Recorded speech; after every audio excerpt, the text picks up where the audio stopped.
NeVA அணிவோம். செங்கண் ஊடக பார்வையாளர்கள் அனைவருக்கும் எனது வணக்கத்தையும் வாழ்த்தையும் சொல்லிக் கொள்கிறேன். இன்று இப்போதைய சூழ்நிலையில் அரசியல் கட்சிகளின் நிலைமை எவ்வாறு இருக்கிறது என்பதை பற்றி ஒரு அலசல், அதையே பேசுபொருளாக வைத்துக்கொண்டு இன்று ஒரு தலைப்பை எடுத்திருக்கிறேன். அதாவது அரசியலில் விஜய் தேவையற்ற ஆணியா. உங்களுடைய ஆதரவை மீண்டும் கேட்டுக்கொண்டு இதை பற்றி பேச இருக்கிறேன். இன்று ஜனநாயகம், அரசியல் ஆகிய சொற்கள் தனிமனித ஒழுக்கமுள்ள தலைவர்களை உருவாக்குவதில் தன் தன்மையை இழந்ததாக காணப்படுகின்றன.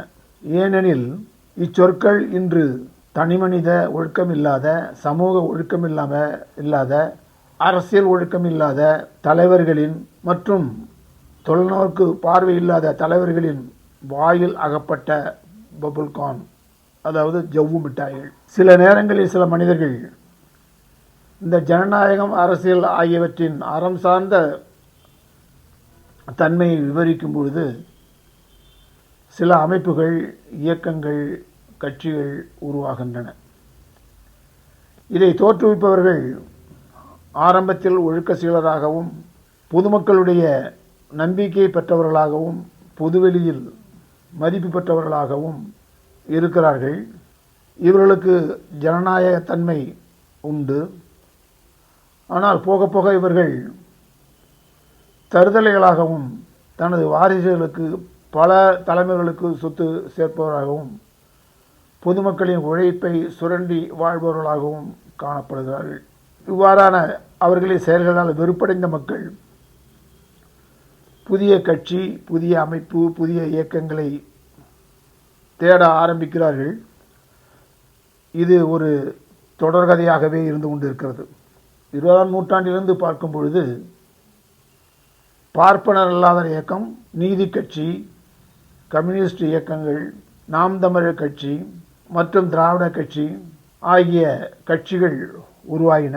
இந்த கட்சிகளின் முதன்மையான கட்சிகள் திமுகவும் அதிமுகவும். இவைகள் ஊழலில் திளைத்த கட்சிகள். இதனால் வெறுப்படைந்த மக்கள் சமூகத்தில் ஒரு மாற்றத்தை ஏற்படுத்தக்கூடிய அளவுக்கு ஒரு கட்சி வராதா, ஒரு அமைப்பு உருவாகாதா என்று நினைக்கிறார்கள். இது மக்களின் மனநிலையாகும். இந்த மனநிலை உலகாகிய அளவில் காணப்படுகிறது. உதாரணமாக கர்நாடகா மக்கள் ஹரியானாவைச் சேர்ந்த தர்ம்சிங் என்பவரை முதல்வராக்கி பயன்பெற்றனர். சிங்கப்பூர் மக்கள் தமிழ்நாட்டைச் சேர்ந்த ஒருவரை தங்களுடைய அதிபராக்கி பயன்பெற்றனர். பிலிப்பைன்ஸ் நாட்டு மக்கள் ஒரு இந்திய வம்சாவளியைச் சேர்ந்தவரை தலைவராக்கி பலன் பெற்றனர். இந்திய வம்சாவளியைச் சேர்ந்த ரிஷி சுனக் உலக வல்லரசுகளில் 3வது வல்லரசான இங்கிலாந்து நாட்டு அதிபராகி அந்நாட்டு மக்களின் மொழி வளர்ச்சிக்கும் மண் வளர்ச்சிக்கும் பாடுபட்டார். அண்மையில் முதல் வல்லரசான அமெரிக்காவின் நியூயார்க் மாநகரில் அந்த மாநகரின் மேயராக சோரன் மம்தானி அந்த நாட்டு மக்களால் தேர்ந்தெடுக்கப்பட்டிருக்கிறார். இவ்விதமான மனித நேயமுள்ள மனிதர்கள், தலைவர்கள் நமக்கு கிடைப்பார்களா என்கிற நிலை வந்தபோது, மக்கள் நினைக்கும் போது, தமிழக தேர்தல் கள மையத்தில் விஜய் என்கிற ஆணி அடிக்கப்பட்டது. இந்த ஆணியை சுற்றி இன்று திமுக, அதிமுக, நாம் தமிழர் கட்சி போன்றவர்கள் சுற்றி சுற்றி வட்டமிடுகின்றன. விஜயின் பின்புலம் சினிமா, ரசிகர் கூட்டம். சினிமாவில் அவர் ஏற்று நடித்த பாத்திரங்கள், அவர் சொன்ன செய்திகள் ஆகியவற்றை இப்பொழுது செயல்படுத்துவாரா என்கிற எண்ணத்தில் மக்கள் இருக்கிறார்கள்.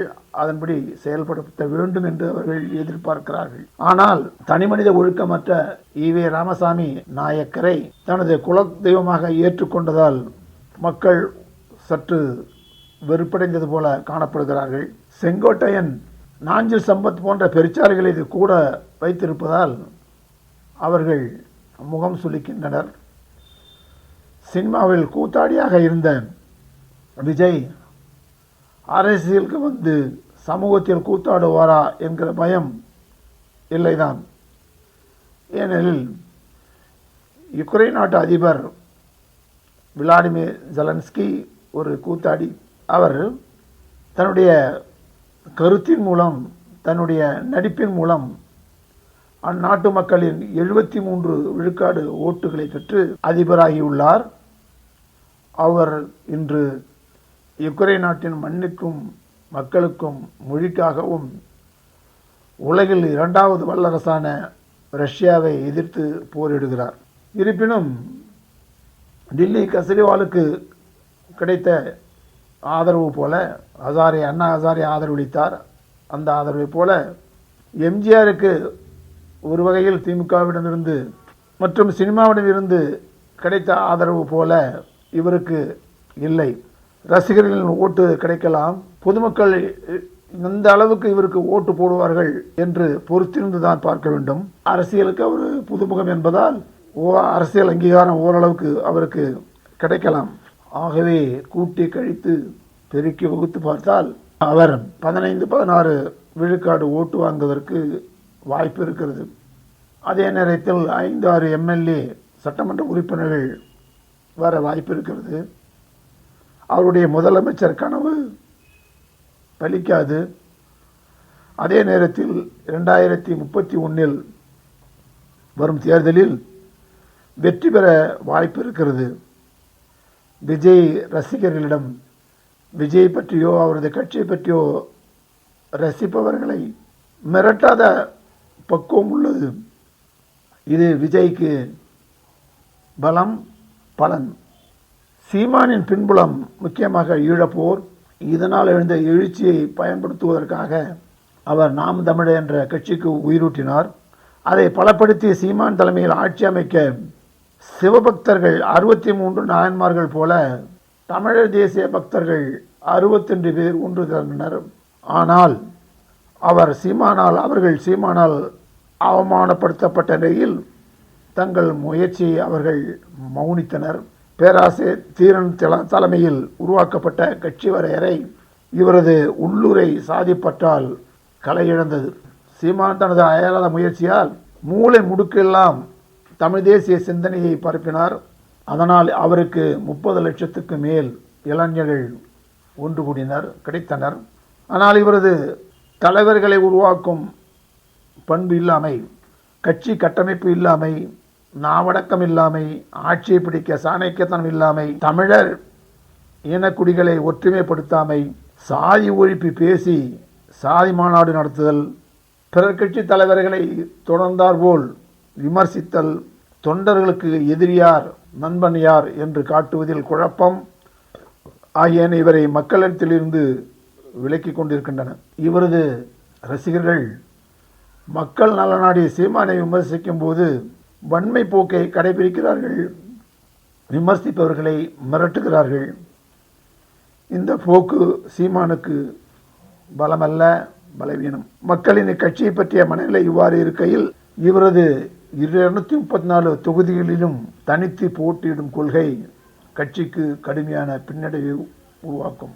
இவர் 234 தொகுதிகளில் நிற்பது திமுகவுக்கு ஆதரவாகத்தான் என்பது பெரும்பாலானோர் குற்றச்சாட்டு. இந்த குற்றச்சாட்டிலிருந்து சீமான் அவர்கள் விடுபட வேண்டும். முதல்வர் ஸ்டாலினுக்கு அதிக அரசியல் பின்புலம் உண்டு, கட்சி கட்டமைப்பு வலுவானது. ஆனால் இவர் சாதிவாரிய கணக்கெடுப்பு நடத்தி அனைத்து குடிகளுக்கும் சம வாய்ப்பு அளிக்காமல் மழுப்பிக் கொண்டிருக்கிறார், சம வாய்ப்பு அளிக்க மறுக்கிறார். அதே நேரத்தில் தன் ஜாதி மக்களை அனைத்து அரசு அலுவலகங்களிலும் திணிக்கிறார். தன் ஜாதிய ஆட்களுக்கு 11 மந்திரிகளை கொடுத்துள்ளார். இவ்வாறு செய்து தனது ஜாதி வெறியை வெளிப்படையாகவே காண்பித்துக் கொள்கிறார். இவரது சாதாரணமாக சாராய போதைப் பொருளுக்கான ஆதரவு பல லட்சம் குடும்பங்களை சீரழித்து கொண்டு இருக்கிறது. குறிப்பாக பெண்கள் நிலைமை மிகவும் பரிதாபத்துக்கு உரியதாக ஆகி கொண்டிருக்கிறது. இவரது ஆட்சியில் பிசிஆர் ஆக்ட், SC/ST ஆக்ட் செயல்பாடுகள், பாலியல் குற்றங்கள் அதிகமாக இருப்பதால் மக்கள் வெறுப்பை சம்பாதித்துக் கொண்டிருக்கிறார். குலதெய்வ வழிபாடு, பெருந்தெய்வ வழிபாடு என்பதில் பிரச்சனை வராமல் இருக்க இவர் என்னென்ன செய்ய வேண்டுமோ அவற்றை செய்யாமல் இருக்கிறார். மண்ணின் மைந்தர்களை காயப்படுத்தும்படியான செயல்களையும் திட்டங்களையும் செயல்படுத்தி வருகிறார். அரசு ஊழியர்களின் லஞ்ச ஊழலை இவர் கட்டுப்படுத்தவில்லை. மக்கள் உடல்நிலையை பாதிக்கும் கலப்பட பொருள்களை கட்டுப்படுத்த தவறிவிட்டார். வீட்டு வரி, மின்சார கட்டணம், பத்திரப்பதிவு உயர்வு, சொத்து வரி ஆகியவைகளை பல மடங்கு உயர்த்தியுள்ளார். இக்கட்சியை விமர்சிப்பவர்களை தண்டிக்கும் விதம் இவருக்கு பாதகமாகவே அமைந்துள்ளது. 4.5 ஆண்டுகளில் 5 லட்சம் கோடி கடன் வாங்கியதால் பொதுமக்கள் வெறுப்படைந்திருக்கிறார்கள். இக்காரணங்களால் திமுக மீண்டும் ஆட்சி அமைப்பது கடினமே. அதிமுகவும் கிட்டத்தட்ட இந்த நிலையிலேயே இருக்கின்றது. இருப்பினும் எடப்பாடி பழனிசாமியிடம் அனைத்து விஷயங்களிலும் ஒரு மென்மை போக்கு இருக்கிறது என்பதை மக்கள் உணர்கின்றனர். மீண்டும் அவர் ஆட்சிக்கு வந்தால் எம்ஜிஆர் ஜெயலலிதா திட்டங்களை, அதாவது தாலிக்கு தங்கம் வழங்குதல் போன்ற திட்டங்களை நிறைவேற்றுவார் என்ற நம்பிக்கை மக்களுக்கு உண்டு. இக்கட்சியின் தொண்டர்கள் இக்கட்சியை அல்லது எடப்பாடி பழனிசாமி விமர்சிப்பவர்களை, இக்கட்சியின் தொண்டர்கள் இக்கட்சியை பற்றியோ அல்லது எடப்பாடி பழனிசாமி பற்றியோ விமர்சித்தால் அவ்வாறு செய்பவர்களை இவர்கள் மிரட்டுவது இல்லை. இது இவருக்கு, இக்கட்சிக்கு கிடைக்கும் பலம், பலன். இந்த 2 கட்சிகளுக்கும் சவால் விடும் நிலையில் தேர்தல் களத்தில் விஜய் அவர்கள் நிற்கிறார்.